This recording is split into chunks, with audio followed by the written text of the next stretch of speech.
তানিন সুভা আর বেঁচে নেই। এখন ডাক্তাররা বলেছেন, অফিসিয়ালি ওনারা ঘোষণা দিয়েছেন যে সে আর বেঁচে নেই।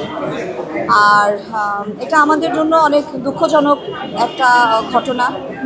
আসলে আমরা খুব আশাবাদী ছিলাম যে ও হয়তো ফিরে আসবে।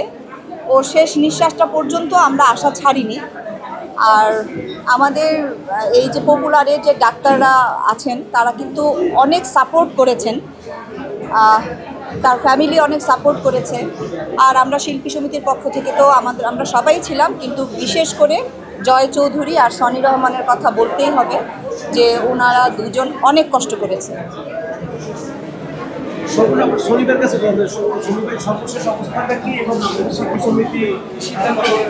আসলে যেটি হচ্ছে তানিন যখন অসুস্থ হয় তখন রাতের বেলা একটা বিষয় বলতে হয় যে আপনারা জানেন যে আমাদের সম্মানিত যিনি প্রেসিডেন্ট মহোদয় আছেন জনাব মিশা সওদাগর সাহেব, তিনি বর্তমানে আমেরিকায় আছেন।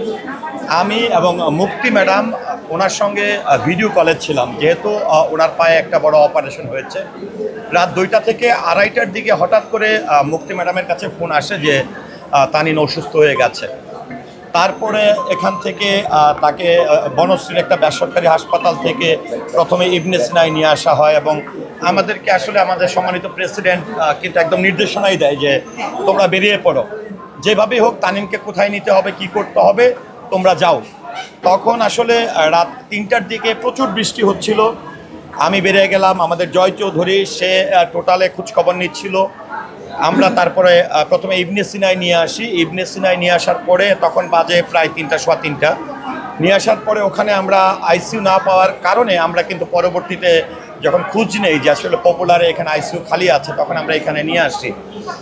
তো আসলে তানিনের যে বিষয়টা, তানিনকে একদম নিয়ে আসা থেকে এই গত 6 দিন 7 দিন থেকে শুরু করে আজকে মৃত্যু পর্যন্ত একটি মুহূর্ত আমাদের কারো চেহারা দেখার পর আপনাদের মনে হচ্ছে যে আমরা কারো কোনো সঙ্গী হারিয়েছি।